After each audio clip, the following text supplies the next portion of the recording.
ತುಳುನಾಡಿನ ಬಗ್ಗೆ ಹೆಚ್ಚು ತಿಳ್ಕೊಬೇಕಾ? ಹಾಗಾದ್ರೆ ನೋಡ್ತಾ ಇರಿ ನಮ್ಮ ತುಳು ಸಂಸ್ಕೃತಿ ಯೂಟ್ಯೂಬ್ ಚಾನಲ್. ನೋಡಿ, ಲೈಕ್ ಮಾಡಿ, ಕಾಮೆಂಟ್ ಮಾಡಿ, ಸಬ್ಸ್ಕ್ರೈಬ್ ಮಾಡಿ.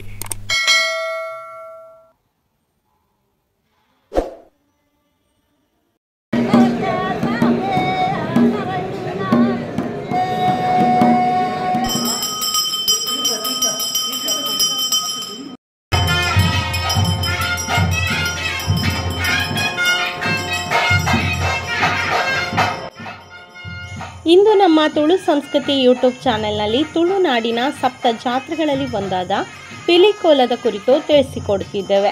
ಹೌದು, ತುಳುನಾಡಿನ ಸಪ್ತ ಜಾತ್ರೆಗಳಲ್ಲಿ ಒಂದಾಗಿರುವ ಕಾಪು ಶ್ರೀ ಬ್ರಹ್ಮಮುಗ್ಗೇರ್ಕಳ ಪಿಲಿಚಂಡಿ ದೇವಸ್ಥಾನದಲ್ಲಿ ದ್ವೈವಾರ್ಷಿಕವಾಗಿ ನಡೆಯುವ ಪಿಲಿಕೋಲವು ವಿಶೇಷ ಜನಾಕರ್ಷಣೆಯೊಂದಿಗೆ ಬಹಳ ವಿಜೃಂಭಣೆಯಿಂದ ನಡೆಯುತ್ತದೆ. ಈ ಪಿಲಿಕೋಲ 2 ವರ್ಷಗಳಿಗೊಮ್ಮೆ ನಡೆಯುತ್ತದೆ. ಹತ್ತಿರದ ಕೆರೆಯಲ್ಲಿ ಪಿಲಿದೈವ ನರ್ತಕ ಸ್ನಾನಾದಿ ಕಾರ್ಯಗಳನ್ನು ಮುಗಿಸಿ ಬಳಿಕ ದೈವಸ್ಥಾನದ ಮುಂಭಾಗದಲ್ಲಿ ತೆಂಗಿನ ಗರಿಗಳಿಂದ ತಯಾರಿಸಲಾದ ಸಿರಿಯಿಂದ ಮಾಡಿದ ಗುಂಡದೊಳಗೆ ಹುಲಿವೇಷದ ಬಣ್ಣಗಾರಿಕೆಯು ನಡೆಯುತ್ತದೆ. ಈ ವೇಳೆ ಗುಂಡದೊಳಗೆ ಹಾಗೂ ಸುತ್ತಮುತ್ತ ಯಾರೂ ಕೂಡ ಪ್ರವೇಶ ಮಾಡುವಂತಿಲ್ಲ. ಹುಲಿವೇಷದ ಬಣ್ಣಗಾರಿಕೆಯೊಂದಿಗೆ ವಿಚಿತ್ರವಾಗಿ ಹುಲಿಯಂತೆ ಆರ್ಭಟಿಸುತ್ತಾ ಒಲಿಗುಂಡದಿಂದ ವೇಷಧಾರಿ ವೈಭವದಿಂದ ಹೊರಬರುವ ಮೂಲಕ ಪಿಲಿಕೋಲಕ್ಕೆ ಚಾಲನೆ ದೊರೆಯುತ್ತದೆ. ಹುಲಿ ಬೇಟೆಯ ಜೊತೆಗೆ ಗ್ರಾಮ ಸಂಚಾರಕ್ಕೆ ಹೊರಟು ಹಳೆ ಮಾರಿಗುಡಿ ಮುಂಭಾಗದ ಬಾಳೆಯ ಗರುಡಗಂಬವನ್ನು ಮುರಿಯುವ ಹುಲಿ ವೇಷಧಾರಿ ಜೀವಂತ ಕೋಳಿಯ ರಕ್ತ ಹೀರುವ ಸನ್ನಿವೇಶ ಮಾತ್ರ ಮೈ ಜುಮ್ಮೆನಿಸುತ್ತದೆ.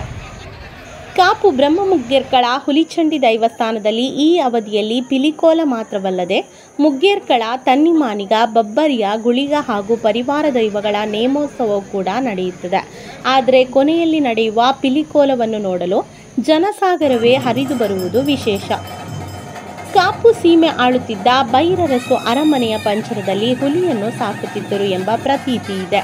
ಕಾಲಕ್ರಮೇಣ ಹುಲಿ ಸಾಕಲು ಕಷ್ಟವಾದಾಗ ಸೀಮೆ ಪೊರೆಯುವ ಮಾರಿಯಮ್ಮನ ಅನುಮತಿ ಕೇಳಿ ಹುಲಿಯನ್ನು ಕಾಡಿಗೆ ಬಿಡುವ ಆಲೋಚನೆಯನ್ನು ಮಾಡಿದ್ರು.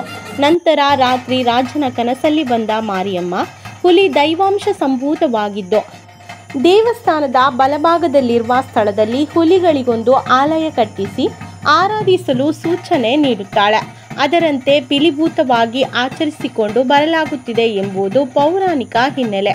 ಹುಲಿ ವೇಷಧಾರಿಯನ್ನು ಹಗ್ಗ ಹಾಕಿ ನಿಯಂತ್ರಿಸಿದರೂ ಕೂಡ ಜನನಿಬಿಡ ಪ್ರದೇಶಕ್ಕೆ ಚಂಗನೆ ಹಾರುವ ಅಟ್ಟಿಸಿಕೊಂಡು ಹೋಗುವಾಗ ಸಾರ್ವಜನಿಕರು ಚೆಲ್ಲಾಪಿಲ್ಲಿಯಾಗಿ ಓಡುವ ದೃಶ್ಯ ಮೈನವಿರೇಳಿಸುತ್ತದೆ. ನಗರ ಪ್ರದಕ್ಷಿಣೆ ಮತ್ತು ಗ್ರಾಮ ಸಂಚಾರದ ವೇಳೆ ಪಿಲಿಭೂತವು ಓರ್ವನನ್ನು ಸ್ಪರ್ಶಿಸಿ ಸ್ಪರ್ಶದ ಬಳಿಕ ದೈವಸ್ಥಾನಕ್ಕೆ ಓಡಿ ಬಂದು ಪೂರ್ವ ಸಂಪ್ರದಾಯದ ಪದ್ಧತಿಗಳನ್ನು ನೆರವೇರಿಸಲಾಗುತ್ತದೆ. ಹೀಗೆ ಹುಲಿ ದೈವಸ್ಥಾನಕ್ಕೆ ವಾಪಸ್ಸಾಗುವ ಮೂಲಕ ಪಿಲಿಕೋಲಕ್ಕೆ ತೆರೆ ಬೀಳುತ್ತದೆ. ಈ ಪಿಲಿಕೋಲದ ಹಿನ್ನೆಲೆ ನಮ್ಮ ಮುಂದಿನ ತಲೆಮಾರಿಗೂ ರವಾನೆಯಾಗಬೇಕು ಎಂಬುದು ನಮ್ಮ ತುಳು ಸಂಸ್ಕೃತಿ ಯೂಟ್ಯೂಬ್ ಚಾನೆಲ್ನ ಉದ್ದೇಶವಾಗಿರುತ್ತದೆ.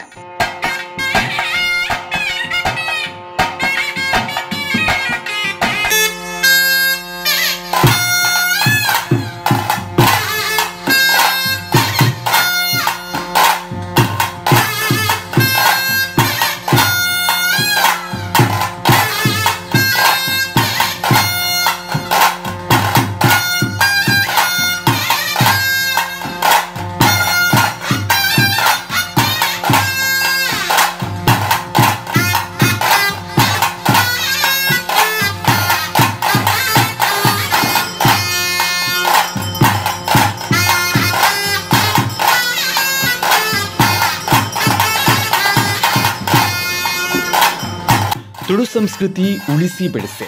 ಹಾಗೆ ಮುಂದಿನ ವಿಡಿಯೋ ನೋಟಿಫಿಕೇಶನ್ಗೆ ಲೈಕ್, ಕಮೆಂಟ್ಸ್ ಹಾಗೆ ಸಬ್ಸ್ಕ್ರೈಬ್ ಮಾಡಿ.